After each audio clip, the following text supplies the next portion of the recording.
10,000 containers, frozen at America's ports.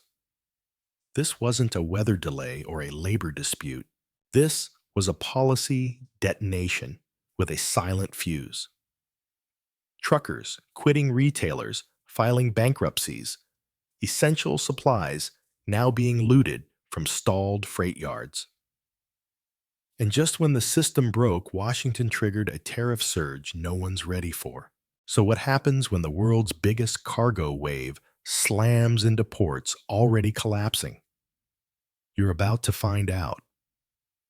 On May 15th, 2025, 10,000 containers sat idle at U.S. ports, not because of worker strikes or infrastructure failure, but due to tariff policy whiplash.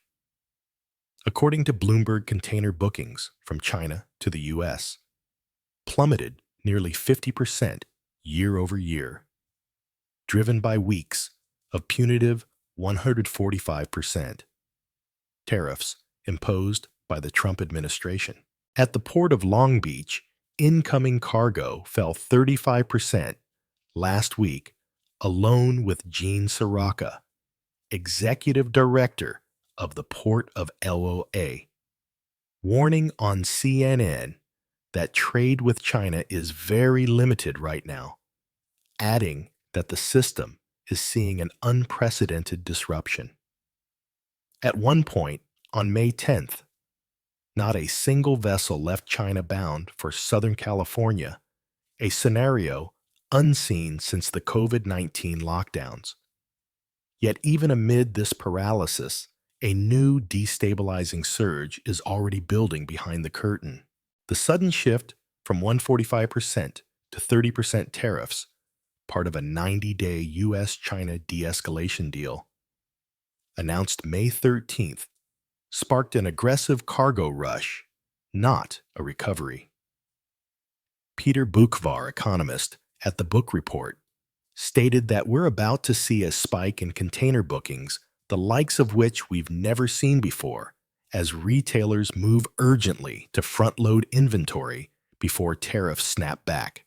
According to Flexport's early projections, bookings surged nearly 22% within 48 hours of the announcement, while Charles Vanderstein, North American president of Maersk, told CNN that many businesses had frozen their supply chains entirely and are now scrambling to reactivate them.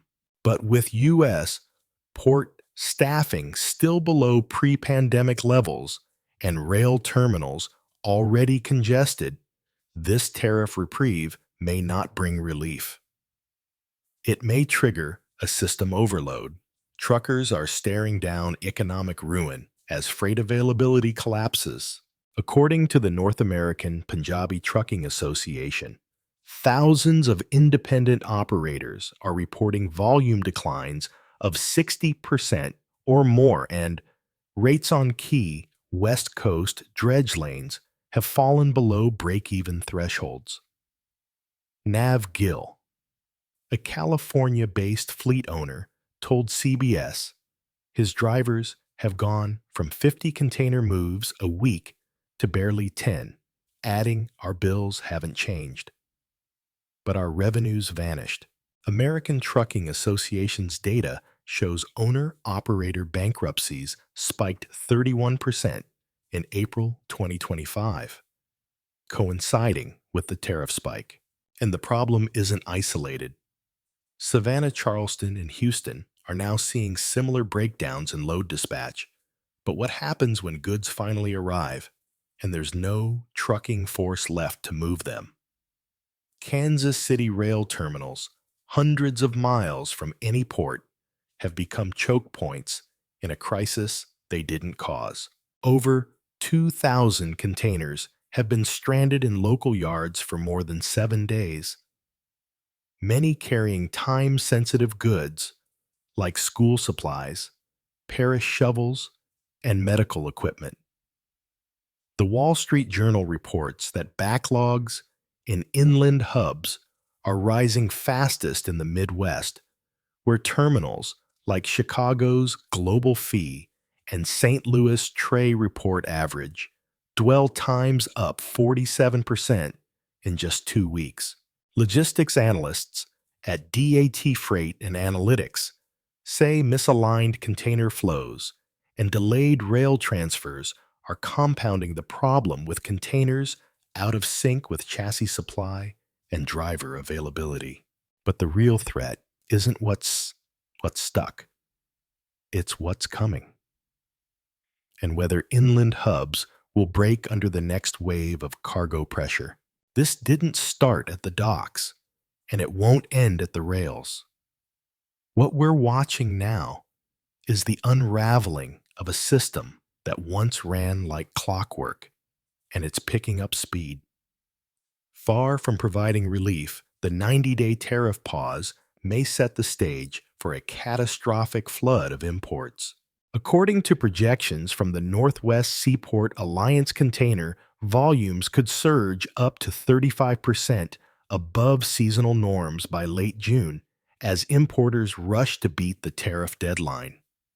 Jonathan Gold of the National Retail Federation told CNN we're smack in the middle of the holiday stocking season. Retailers are front-loading now to avoid another tariff shock, but port staffing remains stretched. Truck capacity is evaporating, and intermodal infrastructure is misaligned after 2 months of suppressed activity. One Port of Seattle official called it a logistics whiplash event, a flash flood hitting an already drought-damaged system. And with Chinese vessels now reactivated and over 1,000 scheduled to arrive in North America over the next 6 weeks, according to marine traffic data, the risk isn't slowdown, it's systemic failure. In theory, tariffs were meant to shield American industries. In practice, they've destabilized the very systems they were supposed to reinforce.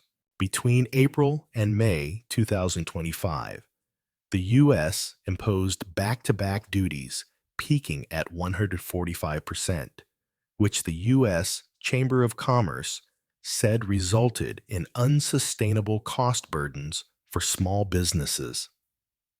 According to data from Bloomberg, the average import cost of a 40-foot container from China surged from $250 to over $4,800, doubling logistics expenses in 6 weeks. For smaller importers, these tariffs weren't barriers. They were kill switches. A family-run furniture wholesaler in Savannah canceled all second quarter orders, citing a 93% increase in landed costs. And even the NRF warned that the disruptions caused by rapid tariff changes are undermining long-term planning for retailers. But while policymakers called this leverage, the logistics sector called it sabotage. And the next breakdown, it's no longer just about policy. It's about affordability at the checkout line. Shoppers may not see empty ports, but they'll feel it when essentials vanish or double in price. The National Retail Federation's May 2025 forecast projects a 20.6% drop in import volumes through July, with clothing and toy inventories expected to shrink by over 30%. Meanwhile, the Bureau of Labor Statistics reported that import-driven inflation pushed consumer electronics up 12.3% year over year. What's more alarming? The rising cost isn't due to scarcity alone. It's fueled by holding fees, storage penalties, and diverted shipping charges. According to Reuters, retailers are paying $80 per day in detention fees per stalled container, costs that compound over weeks of inactivity. While giants like Walmart can absorb the hit, thousands of independent retailers across Texas and Florida have already filed for bankruptcy in Q2 2025. One mid-sized importer told the Wall Street Journal our margin disappeared overnight. Tariffs made it unprofitable to sell anything. But sticker shock isn't the only threat creeping in. There's something darker moving through the shadows of abandoned freight yards. With freight stuck in limbo, organized theft has surged. Container crime is up 40% year over year in Los Angeles and 36% in New Jersey, according to data from the National Cargo Security Council. Criminal networks are targeting idle ports, exploiting reduced staffing and delayed security patrols. In a May 2025 briefing, LAPD investigators confirmed that nearly $4 million worth of high-value cargo, primarily consumer electronics, cosmetics, and branded apparel, was stolen from 2 Los Angeles area terminals in under 3 weeks. Some freight companies are now hiring private armed guards to patrol stacked containers overnight. Others, facing rising insurance premiums, are abandoning recovery efforts altogether. The Port of Seattle reported 12 attempted breaches in April alone, triple the 2024 average. These aren't isolated incidents. They're a systemic symptom of breakdown where misaligned logistics are now creating financial targets. But this unraveling isn't confined to theft or traffic. It's about the fragility of the system we've come to depend on. What's unfolding isn't a crisis. It's a countdown. According to the Marine Exchange of Southern California, at least 1,000 cargo ships are now queued to reach U.S. ports over the next 6 weeks as retailers flood the system ahead of the tariff pause expiration. Gene Soroka, Port of LAA, ILA, Executive Director, warned on CNN that the terminals are not ready, citing a projected 25% shortfall in staffing and chassis alignment. Inland bottlenecks are compounding. Kansas City's container dwell times hit 8.2 days, up from 2.9 pre-tariff spike, while Chicago and Atlanta report warehouse vacancy rates climbing not from expansion, but from lack of inbound freight. The International Longshore and Warehouse Union has issued layoff warnings, and the North American Punjabi Trucking Association has flagged a potential mass exit of independent drivers if freight volumes don't stabilize. None of this is theoretical.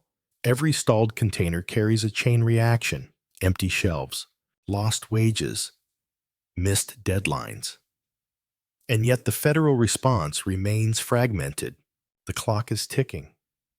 But who's listening? The surge is coming, but the system's already broken. This isn't a forecast. It's logistics déjà vu with higher stakes. In 2020, we saw shelves go bare. In 2021, ports jammed for months. But this time, the crisis isn't caused by a virus. It's built into the economic design. The White House calls it a realignment. Ports call it a disaster in slow motion. And businesses, they're just trying to survive the next 90 days. So here's the question. If the most advanced supply chain in the world can grind to a halt over tariffs, what happens when the surge hits a workforce that's already quitting terminals that are still under-equipped? And a retail system out of buffer room? Drop your thoughts in the comments. Because if 2025's shipping shock doesn't wake up, Washington, the next collapse won't be delayed. It'll be delivered right to your front door. We're glad you're enjoying this video. Please like and subscribe. Check out another video that is now on your screen.